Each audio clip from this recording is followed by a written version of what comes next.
Hey everyone, welcome back to my channel. My name is Shepalle and I'm a trademark attorney. I help entrepreneurs legally protect their brands, business, and creative content. And in this video, I'm going to give you guys 6 steps to trademark registration. So we're talking about the trademark process, y'all. Now let's get into the video. So step 1 is to conduct a full search of your trademark to make sure that it is available for use. So when you do a search, you want to make sure that there's nothing out there that is the same or similar to your trademark in the same or similar industry. When I conduct searches, I do a comprehensive search. I check federal records, state records, and common law records. So federal records would be basically any trademark registration, federal trademark registrations, or applications that are pending.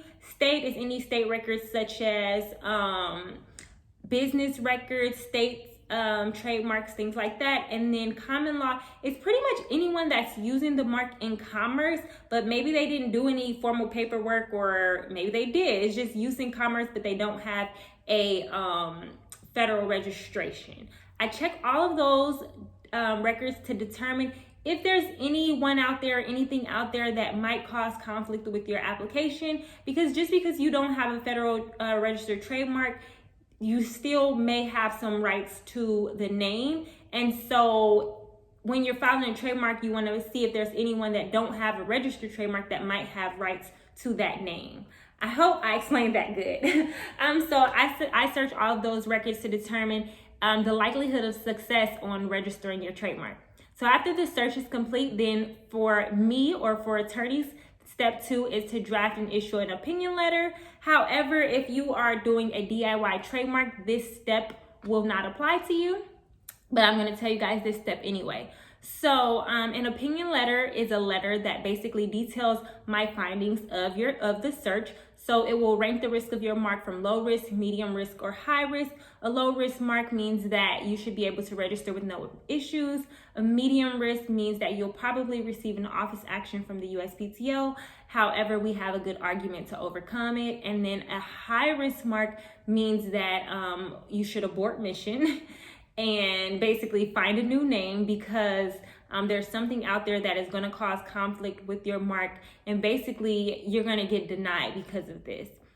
So it's no point in registering a mark if we know that it's going to get denied. However, sometimes clients still want to try and register or try and fight for their name and see what happens, and I am okay with doing that as long as I tell you the risks up front. So yeah.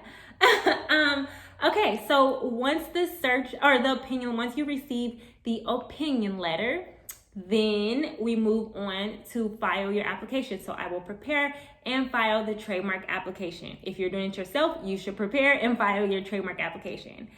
Then there is step 4. So step 4 is your application being assigned to an examining attorney. This takes 3 to 4 months. I like to say between 3 and 4. So between the 3rd and 4th month is when you'll hear something back from the USPTO, basically saying that you have an examining attorney, right? And so then I guess I'll move to the next step. So these 2 steps, I guess you can kind of put them together, because your application is assigned to an examining attorney, and then the examining attorney review your application. So the examining attorney will review your application, and they will either approve it for publication or issue you an office action.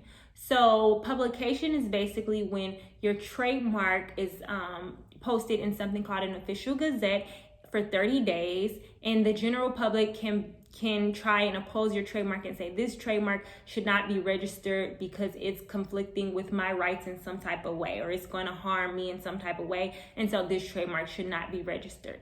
Now, an office action is a letter from the USPTO basically saying that there's something wrong with either your application or the trademark itself, and you have to argue, or you have to either fix the problem or make an argument saying that why your trademark should be registered. It just depends on what the issue is that they're stating in the opinion letter.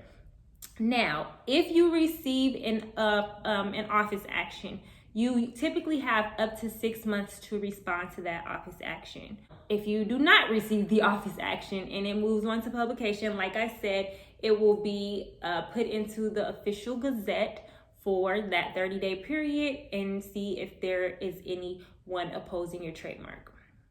And the last step is basically if your trademark meets all the requirements, if you respond to the office action and your argument was good, or you respond to office action and you fix any of the issues, or any of those things, if everything is good, then you will get your registration certificate in the mail. If you are DIYing your trademark, it will come directly to you. If you have an attorney, it will go to your attorney and your attorney will have to mail it to you. And that is the 6 steps to trademark registration. I feel like that was kind of all over the place, but I really hope that you guys got that. So I was trying to kind of give it to you in a way where if you hire an attorney, this is kind of what happens. And if you doing it yourself, this is kind of what happens. Other attorneys might do things a little bit different, but that's pretty much the standard, to do some type of search and to issue an opinion letter, and then everything else falls into place from there. So if this video was helpful, if it helped you understand the trademark process even a little bit better, then let me know in the comments below. If you have any questions that I can answer in a future video, or any general questions, you can leave those in the comments as well. And let me know if you need a trademark register. Leave that in the comments as well. I know that's a lot of stuff to leave in the comments, but why not, okay? And to help me out, please make sure that you like, comment, and share this video. Also, subscribe, guys. If you like this information and if you don't want to miss out on this information, subscribe. Make sure you hit the notification bell so that you are reminded notified when my videos go up. I don't really have a schedule yet. I'm trying to figure that out, but yeah. So I will see you guys very soon in the next video. Bye.